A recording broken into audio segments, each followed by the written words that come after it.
Hey everyone, welcome back to Private Club Radio. I'm your host, Denny Corby, entertainer, magician, comedian. Head on over to theclubentertainers.com. Shameless plug. If you're looking for amazing entertainment for your club, I have me, a couple other very close vetted colleagues and acts that I know are trusted for all of my club clients. On this episode, we chat with Tom Wallace, Thomas Wallace III, CCM, CCE, ECM, ABC, ACDC. It's okay. I bust him for how many letters he has. It's pretty impressive. But we have a fun episode. He is a partner over at KK&W, very reputable organization in the private club community. And we have a cool chat. We learn a little bit about how he got started in the club world, which is pretty funny because it's about his dad's choice of foods, which really got him started into the club world. He's an award-winning manager, obviously with all of the acronyms after his name, ABCs, all that stuff. I'm going to start making some up, putting them in my LinkedIn profile. I'm kidding. I thought about putting CCM, Certified Club Magician, but I think that would ruffle a lot of feathers in the club world now. He also teaches at Georgia State University and won the Gary Player Educator of the Year back in 2020. He's known for his strong leadership skills, his ability to build high-performing teams, and that's what we talk about a lot in this episode is his story, his leadership, and knowledge passing on to younger club professionals right now. What's important, what's going on in industry, what are key people and clubs looking for, and just leadership advice. We hear his story. It's really good. So thank you for tuning in, and let's pass it over and welcome Mr. Tom Wallace, ABCDEFG, KK&W.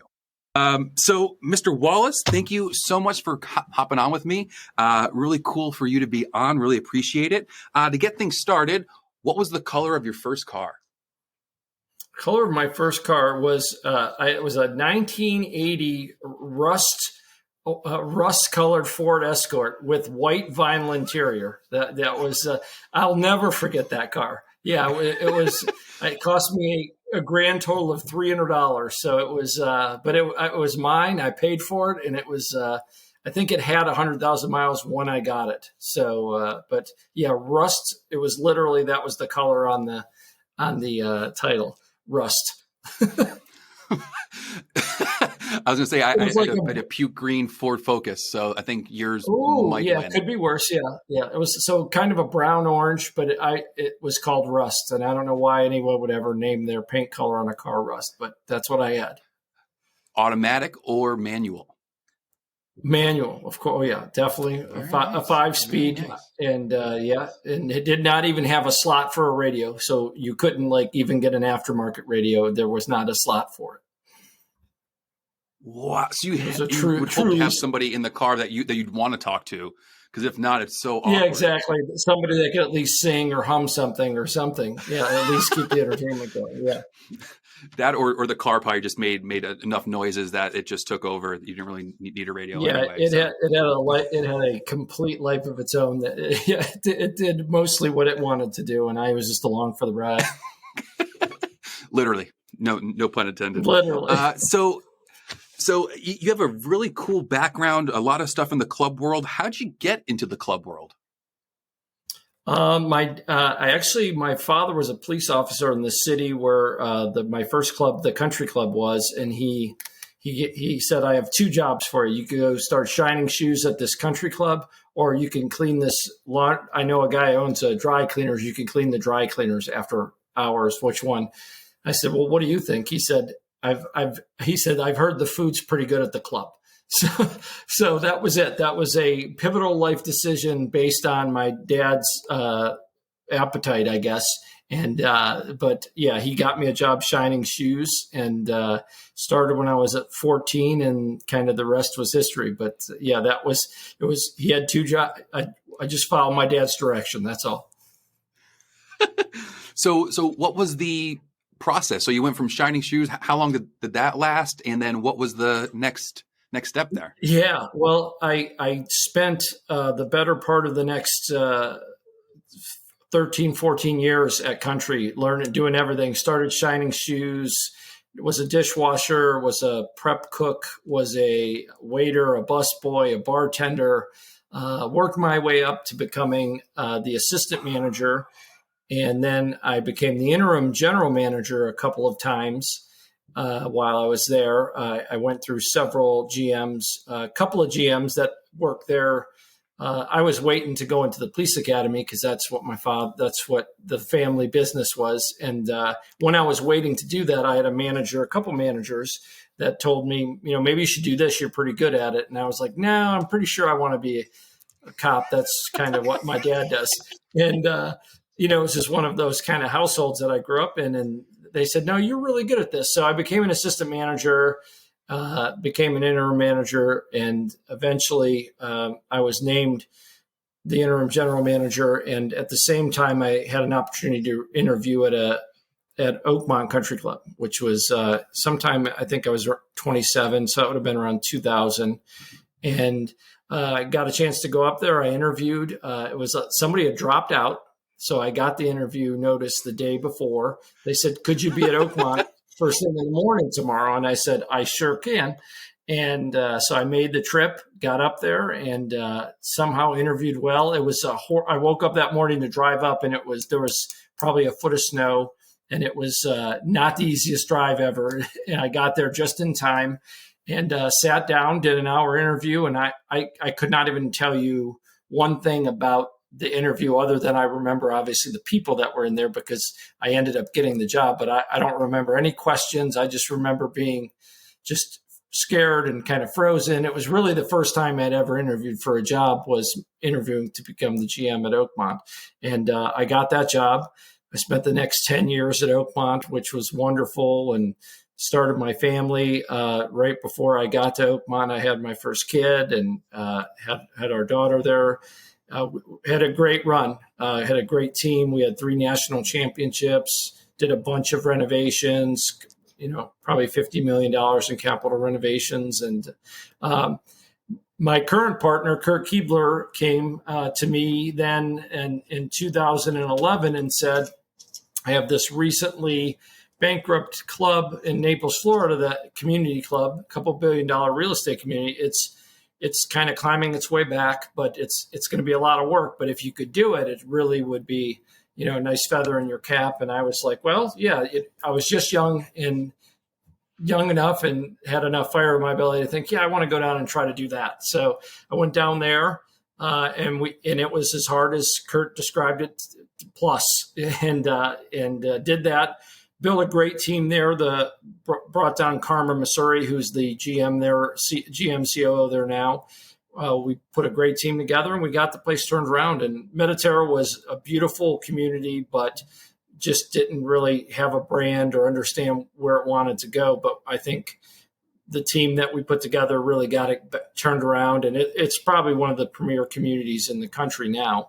But there was a couple of years there where we didn't know where it was going and if we were going to be able to turn the corner, but we did, and really proud of that. And during that whole process, obviously, I had gotten to know Dick and Kurt, who were icons in the industry, and they said, would you ever want to come work for us? And I said, I don't think so. I said, because I just, again, it was kind of like when I was a kid, no, I'm going to be a cop. That's because I kind of was stuck, just going with what I thought was the right thing. And they said, well, think about it.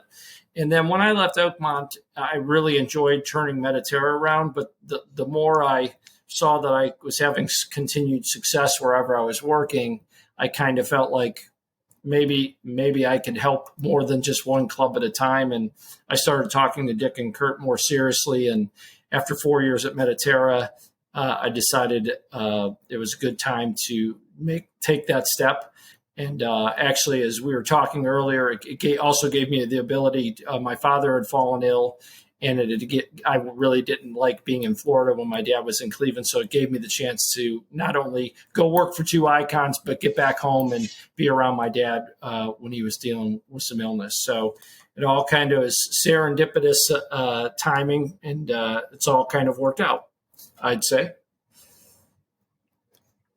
Between talking to people here already, and even just successful people throughout, that I've met throughout my life, a a lot of it comes down to leadership, which I know we're going to talk about in a minute, but, the working your way up through the ranks. It's always fascinating to hear about people who start off at very low levels and then just working up every single way, every aspect, every part of the club. Because you have pretty much every title you have: CCM, CCE, ECM, ABC, XYZ, YYZ. Like, you have got them all. You even have the IIIF after your name. Yeah. Like, so it was just born for you to Roman already numerals, have that's more. right. You have more commas in your titles than most people have letters in their name. It's really unbelievable. But I've been very lucky. To sign your name is just like you get like carpal tunnel. Really. Exactly. So why do you think you stuck with the club world? I think anybody really, having to shine shoes and just do all those, I don't want to say odd jobs because they're all very important, but, what do you think helped you get through there? It's not very common that you see people at your age work that hard, especially like now, like 14-year-olds and stuff. So, can you take us back a little bit, because I think where I'm trying to go with this is success leaves clues. You know what I mean? So, there's something that's to be said about this. So can you talk a little bit more about your kind of childhood and just working in the clubs and kind of how you bopped from each thing and kind of why you went from each department and just kept moving up and up? Yeah, I think, everything my work life, I would say my father gave me the base. He worked his butt off. I'm one of 6 kids. He didn't make that much money. I think as a cop, I think his best year, he made around $65,000. And, I remember I got to that point in my early 20s and I had to stop letting my dad do my taxes because I was like, one, he's going to ask me where all my money's going. 2, I don't want to create any odd feelings, but I know he would be proud of me, but I just didn't know, he was just a hard worker. My dad had to work. He worked his regular job and then he did a lot of side jobs as a security or police officer just to kind of make ends meet. So I didn't know anything other than just hard work. My dad was a 75, 80-hour week work week guy. And so I think I just followed that. I think once I got into the club space, I was surrounded by, these senior, 60, 70-year-old men that were shining shoes and just had incredible stories. I remember it was like I had 4 new grandfathers, all these old guys that were shining shoes, and they took me in and they'd tell me all the ins and outs. Every member, they had a story for every member. This guy and this guy and this guy.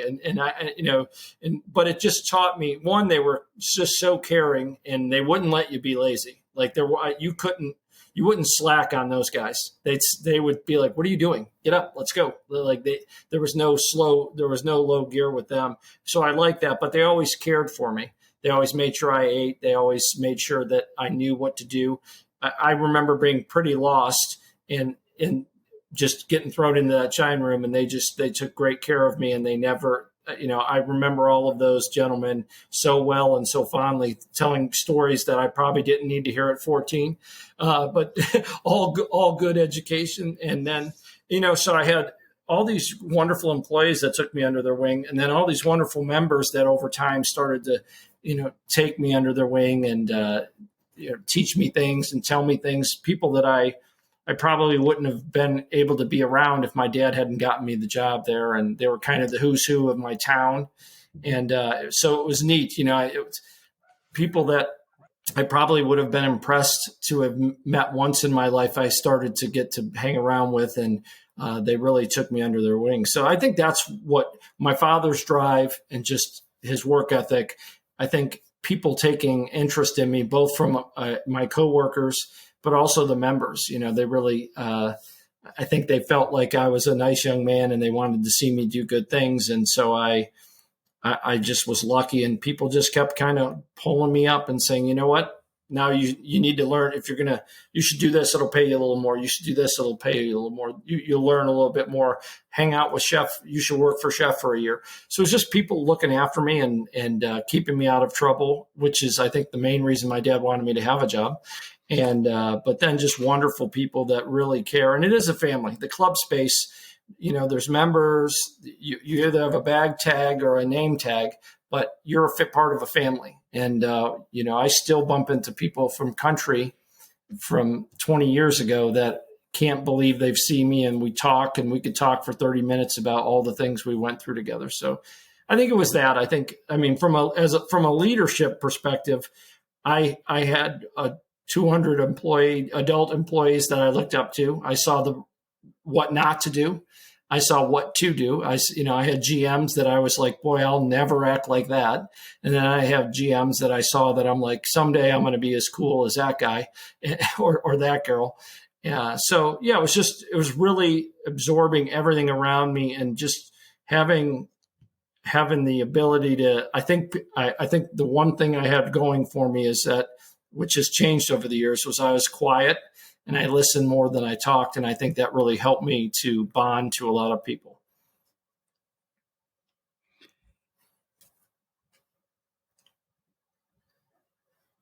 Do you think leaders are born or made? Oh, I think they're made. Absolutely. I don't know. I think, again, it's about opportunities that are put in front of you and what happens what you do with the opportunities that are put in front of you. I definitely think certainly I think if you're, again, we're in the search business. I've seen people that from a behavioral assessment don't have the personality maybe to be a great leader, quote unquote, but end up being wonderful leaders. So I definitely think it's the people you meet, the people that, and your ability to absorb information and want to continue to learn. I think if you work really hard and you really want to continue to learn and you're a good person and you're empathetic, I think you can evolve into a great leader. How can a leader be made? What can a person do? So let's just say they're younger, maybe not knowing, let's say they're already a leader, want to become a better leader. What do you think separates good leaders from bad leaders, good leaders from great leaders? What do you think is that separation? Well, you have to, if you're a young person, go to work at a place that has a reputation for teaching and developing people. I would say the country club is one of the finest places in the world. But when I was coming up in the industry, people weren't focused on developing young people. That wasn't like you just had a job. And if you were lucky, you had nice people that were more tenured around you that were helping you and teaching you. But nowadays, I think the way the industry is, it's so hard to attract great talent. I think a lot of clubs have become, teaching environments where, if you go to work for this club, you're going to get career development. You're going to get, you're going to see a track record of people before you that advanced into the industry. You're going to get inspired leaders that are going to be your mentors while not only while you're on property, but even long after you leave. I always tell people, go to a place that has a culture of creativity. If it's a great club, they'll have a great culture of creativity. They'll have a culture of transparency. That's one of the things you asked earlier, what helped me succeed? I would tell you that I never had anybody never once say, you don't need to know that. Because I would ask a lot of questions. And I think you need to be, I think you need to have a servant heart to do well as a hospitality person, but you have to be curious and you have to be competitive. I think if you really want to be good, you have to have those three things. But no one ever said, Tom, you don't need to know that. So, but some clubs can be like that. But you want to go work at a club that has a culture of transparency, that's going to share everything. They're not going to give you the super secret stuff that you shouldn't know, but they're going to tell you everything about that's going on so that you can understand and grow. Some of the best things that I learned weren't things that, but they were more experiences. People weren't afraid to let me sit in meetings. People weren't afraid. I remember my controller, I'd say, what is a budget? I remember literally saying that when I was 17, what is a budget? And he was like, oh boy, like his face lit up like he's like, you just asked me a question and it's going to cost you 2 hours of your life. And he went into this whole diatribe, but he taught me about debits and credits. And I was in high school, but keep in mind, in high school, you're trying to, at least for me, I was trying to get by, play sports, have fun. And he taught me everything about budgets, didn't hesitate to say, come to my office. And that was, the great thing is, one, have a teaching environment, but two, be in a place that they're going to let you experience the things you have to experience to learn and to grow as a leader. So transparency is important. Technology nowadays, you want to go to work for a company that's a club that's technology driven, that really has a track record of taking great care of your club. Like I look back now, one of the most important things in any organization is getting oriented so that you know how to perform when you're in there. I don't think I ever had an orientation, a review ever until I was well into my second or third year at Oakmont. So I never, I just, every year I get a 25-cent raise, and I was just like, okay, awesome. And I just kept moving. But, I don't ever think anyone ever told me, here's what you're supposed to wear. Here's what time breaks are. That just didn't exist. Human resources, as it were, didn't exist back then. But you learned, I think there's a difference between, there's orientation, which I think you need, so you know what's right, what's wrong, where to go. Then there's culturalization. And I think that's what I got at Country. I got a bunch of great people that took me aside and said, here are the things you absolutely can never do, or you're going to be fired. Don't do this. And then here are the things you can get away with it right up until this point, and then you're going to get fired. So play within there and you're good. And that's why I think culturalization is. I always tell people, great organizations will orient you, but they'll also tie you to a couple of key employees that will culturalize you and really teach you the ways of the road within the building and within the company. So I think that's very important. And yeah, I mean, there's so many keys. Young people today, they really have to, they're more interested in work-life synergy. I didn't have that. I wish, if I look back, if I'm reflective as a father, I probably should have had better work-life synergy. But I think companies nowadays know that young people want that, and they're focused on that, and that's important. Meaningful work, collegiality. I remember once I had a boss that told me that I talked too much, and he put a time limit on how long I could talk to other coworkers. And I remember thinking to myself, that is not hospitality. I go, you can't, but he was just this old grumpy guy, and he was just like, you talk too much. He's like, you're like a social butterfly. And I remember hearing that. That was the first time I had ever heard someone say the word social butterfly, but I then knew what it meant after that. But I think you get all those things you have to have. People want to have fun at work. Young people want to have fun at work. They want to have reasonable expectations. They want to have accountabilities. They want you to be caring about their personal health and their well-being. And they want frequent, feedback. At the end of the day, they like to get frequent positive feedback, and you've got to be an organization that's willing to do that and take the time. And of course, you want to make money. You're working because you need to. But at the end of the day, I think all those other things come in front when you're trying to develop yourself as a leader. That's for sure.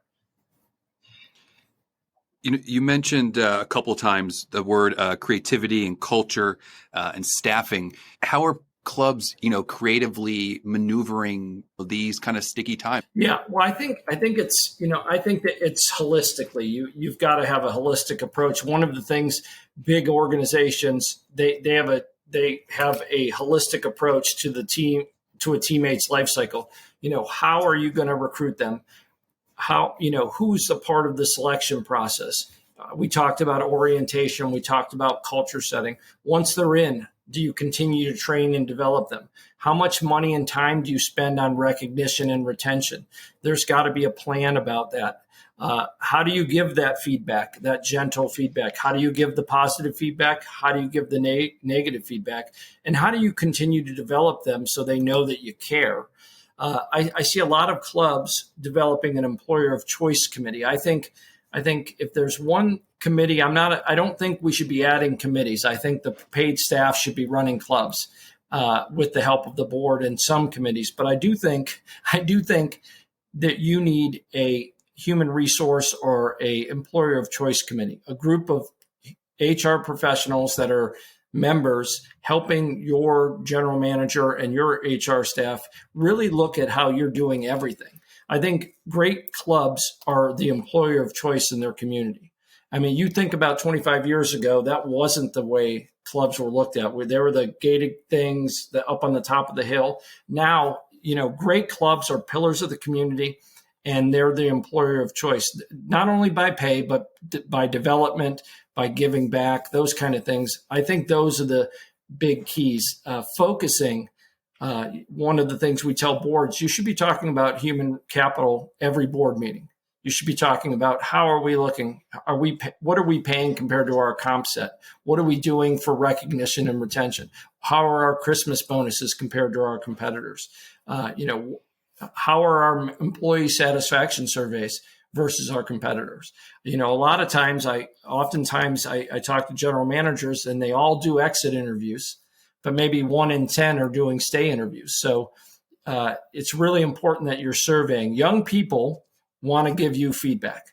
I always tell the story of my kids like to give reviews on everything they do. And I'm like, don't do that. It's really annoying. And they're like, why? They want to know. I'm like, they don't want to know. I was like, they're short staffed. Well, I didn't like my food. My daughter, I tell this story all the time. My daughter was like, my salmon was terrible. It took forever. I said, yeah, Bailey, one, the hostess actually had a section. They were so understaffed that she was hostessing and taking 2 tables close to the hostess stand. I said, the guys in the kitchen, it was an open kitchen. I said, I could tell the one guy was like right about ready to walk out. I said, we're lucky we got food.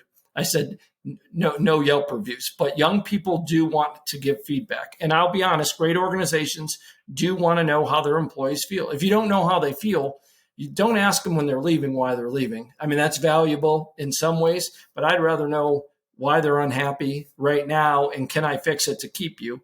So I think all those parts are important. I think there's got to be a teammate life cycle strategy around.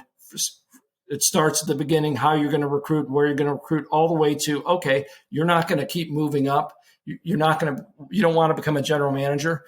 That's fine. What do you want to do? Well, you're going to school for finance. Okay, I'm going to connect you with the 5 highest rated finance guys that are members here. And I'm going to make sure they know that you're going to need a job when you come out of college. And I'm going to leverage those friendships that I have and that we have at the club to help you. And that's going to make that a more enriching experience for you. If I say you work here for 4 years during college and I'm going to leverage every member I can to help you get a great job, that's going to mean something, because as we both know, it's a lot of it in life is who you know.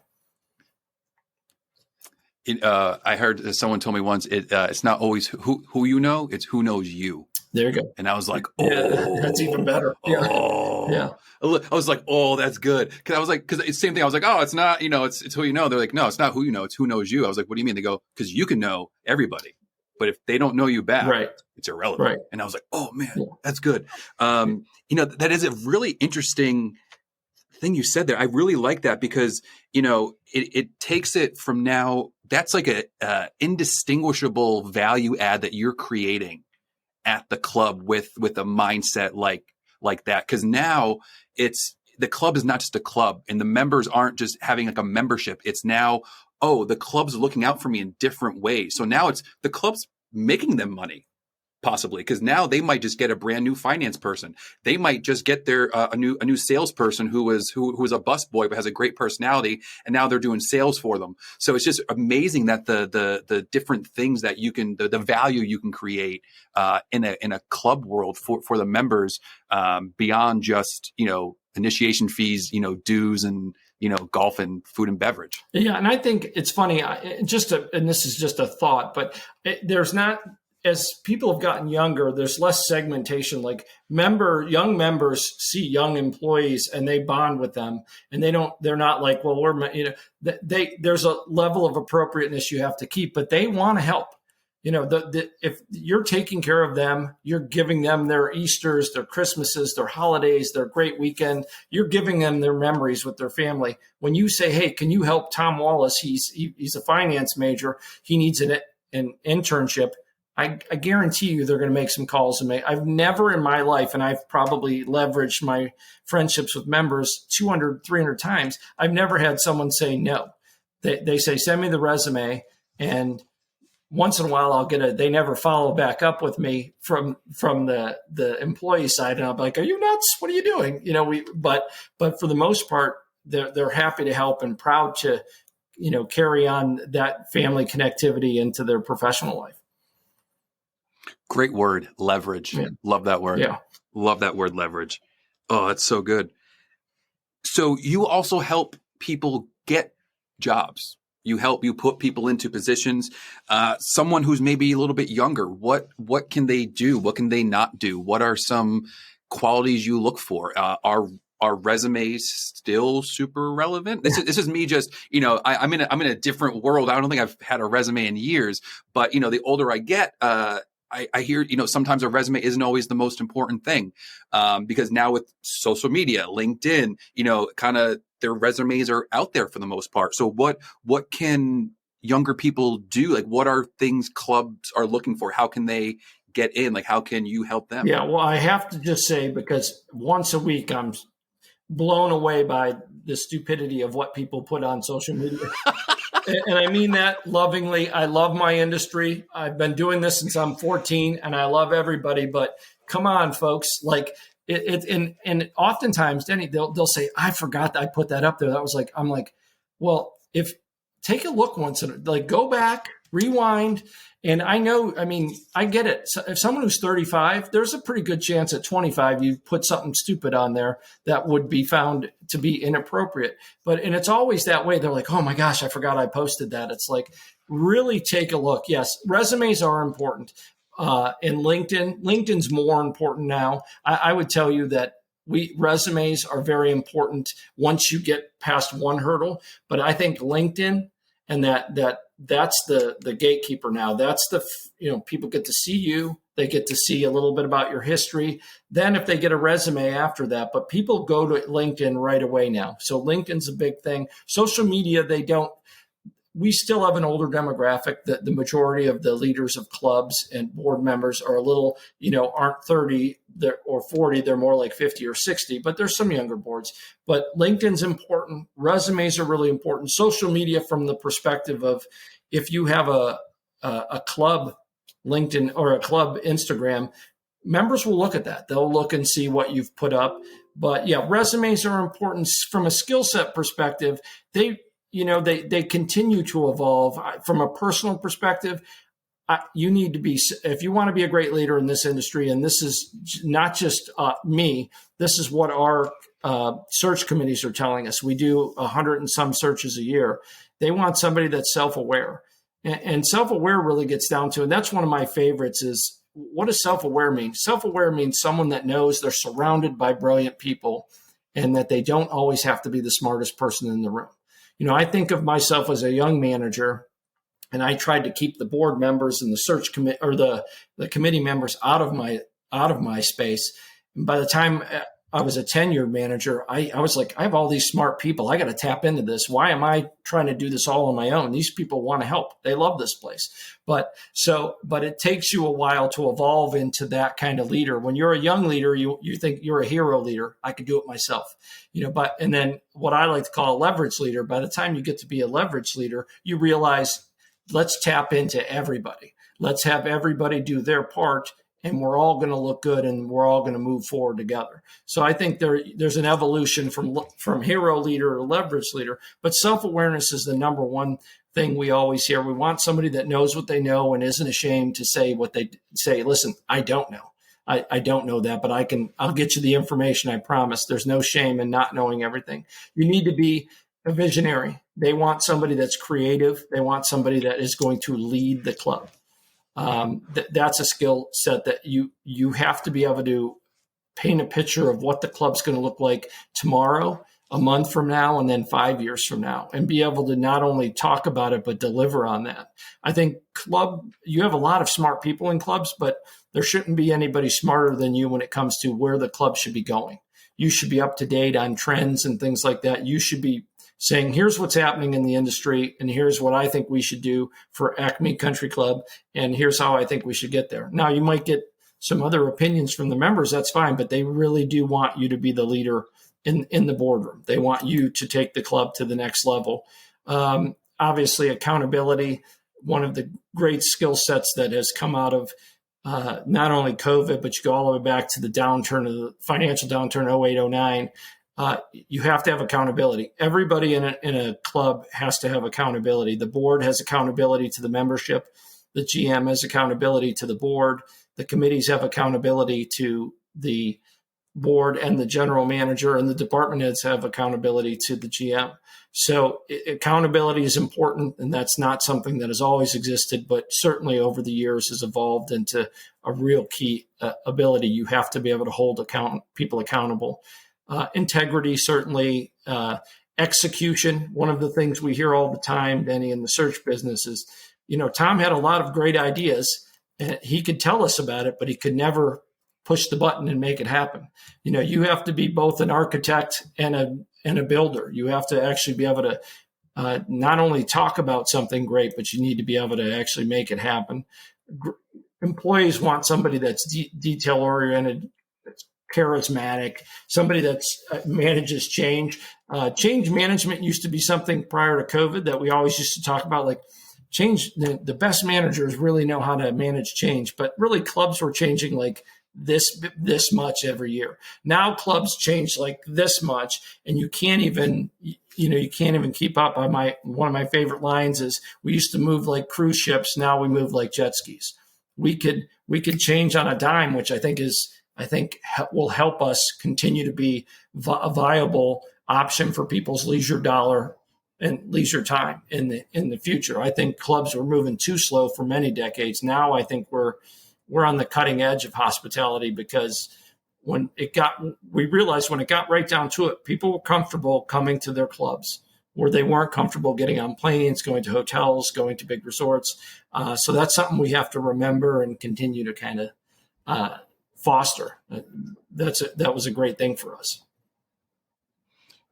What about, let's say there are some clubs that are still moving at cruise ship speeds. How can they kind of put the thrusters on a little bit? Like, how are some starting points? Because I know sometimes it's not always difficult, because like you said, there's committees when there shouldn't be. There's, a lot of hands and pots that shouldn't be there. What are some easy things that clubs can do to kind of start that process a little bit to kind of get that boost? Well, I think two things. I think you have to have great governance. You have to have good structure. If you have good governance, everybody knows what their job is, what their goals are, and what sandbox they're allowed to play in and what sandbox they're not allowed to play in.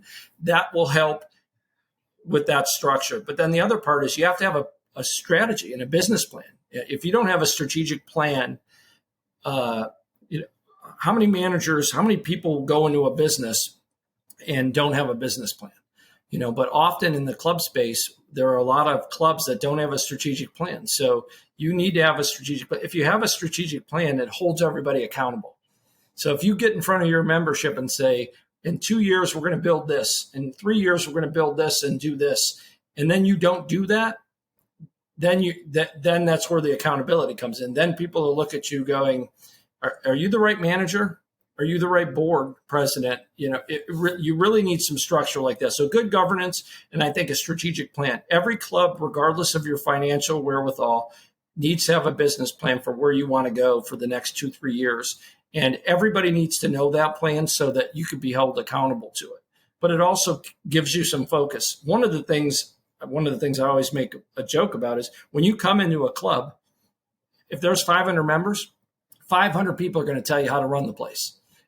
But you could listen, and that's part of their right as a dues paying member. But if you don't actually have a plan, you have to filter through those 500 people and figure out what's real, what should I really be doing, what levers should I really be pulling, and what's just someone that's got a personal agenda.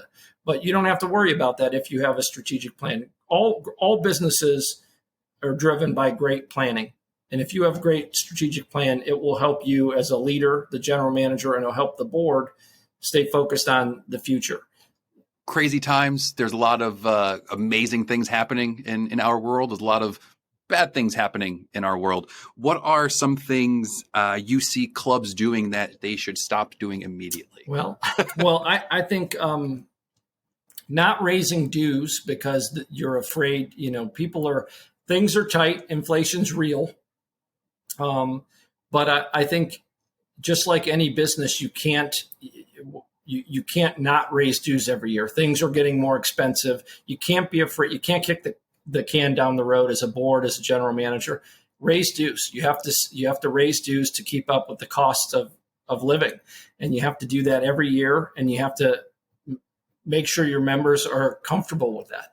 So if you're at a club where they're not raising dues, you're going to benefit for this year or next year, but in a few years, they're going to hit you with a 20% dues increase. That's really going to upset a lot of people. So keep raising dues, run the club like a business, no more emotional decision-making, use data, every business that all of our members run, they use data to make business decisions, but sometimes in clubs, we make emotional decisions. Use the data, make business decisions based on data. Don't tolerate poor member behavior. We really saw an uptick in poor member behavior during COVID. People, between the politics and just frustration with rules and masks, we just zero tolerance. Zero tolerance for. It's super hard to keep great people, and if members are not treating the employees well, I don't know if that's the type of member you want to have at your club. So those are the things. Don't be afraid don't kick the can down the road. Take responsibility, raise dues, do the things you need to do to keep the club viable for a long time. I think some boards, it's tough. You're the president of the club, but your best friends are the members and your peers. So you don't want to say, hey, by the way, I'm going to cost you $500 more a year. But that's the part of the duty. Don't kick the can down the road. Hold people accountable for their actions. Those are the things that I would say we have to do better at in the years to come. And then on the flip side, things are always changing. What are some good things, some cool things, some unique things you see clubs doing that maybe other ones aren't, that they should be trying to do? Like, what are some unique little, I don't know. Oh yeah, no, I think clubs have become so creative. You watch clubs doing things online, like you talked about, taking your show online during COVID, doing golf lessons online and cooking lessons online. But to-go food became a part of the mainstream now for club space. Keep that going. I think great clubs are constantly coming up with new ways to engage with their younger members, keeping the young kids happy. I think don't be afraid to take risk.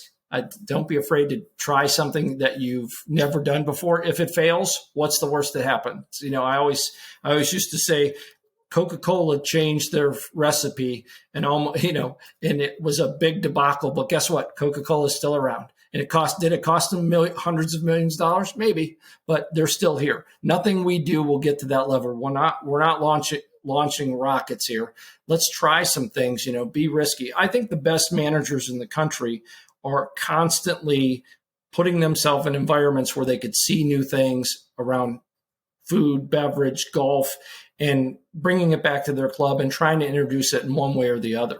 I think the things that I'm most proud of that I've seen over the last year is there's been a huge shift, well, probably a couple of years now, but the amount of money clubs are spending in their employee areas now. For so many years, the locker rooms and the restrooms and the break rooms were just terrible. And I grew up in some of them. And now the amount of money, some of these employee areas in my old club, Mediterra, Carmen, what he's done there, Joel Living Good in Interlochen up in Minneapolis. Some of these areas are just exceptional. They look like Delta lounges. I'm like, now this is a place where I could really dig and work in. And I think those are the kind of folks that are fighting for those dollars for their employees that are going to benefit. Because at the end of the day, this is an employee business. We're in the people business. And if you want a great club, you've got to have great staff. And if you want to have great staff, you got to treat them really, really well. I think it was Crandell in his Plutonium Leadership. I think it was him. One of the clubs he went to and he was working at, one of the first things he did as a general manager was revamped the whole staff area because it was just like atrocious. And I guess like a lot of the people maybe weren't the happiest, but he's like, how can you have this amazing service and facility here for our people? Then you go behind a door and that doesn't make sense. Yeah, I remember this gentleman, we were doing a search. They had removed their general manager, and he kept saying, ladies and gentlemen, serving ladies and gentlemen. And I interrupted the meeting, and I said, can we take a walk 30 seconds from here? I said, your employee lounge is literally a pipe and drape little carve out of a room where the other half they're doing the dishes, and all the chairs and tables are broken. They're the broken tables and chairs from the ballroom. That's the employee lounge. I said, if you want ladies and gentlemen, serving ladies and gentlemen, then you have to treat them like ladies and gentlemen. And as much as he didn't like that, and that was probably 15 years, it was a long time ago, but I just remember he was so hard on the staff, and I was like, well, you might want to take a look, behind the curtain a little bit to really see how you're treating them, because that's reflective of how they're going to treat you.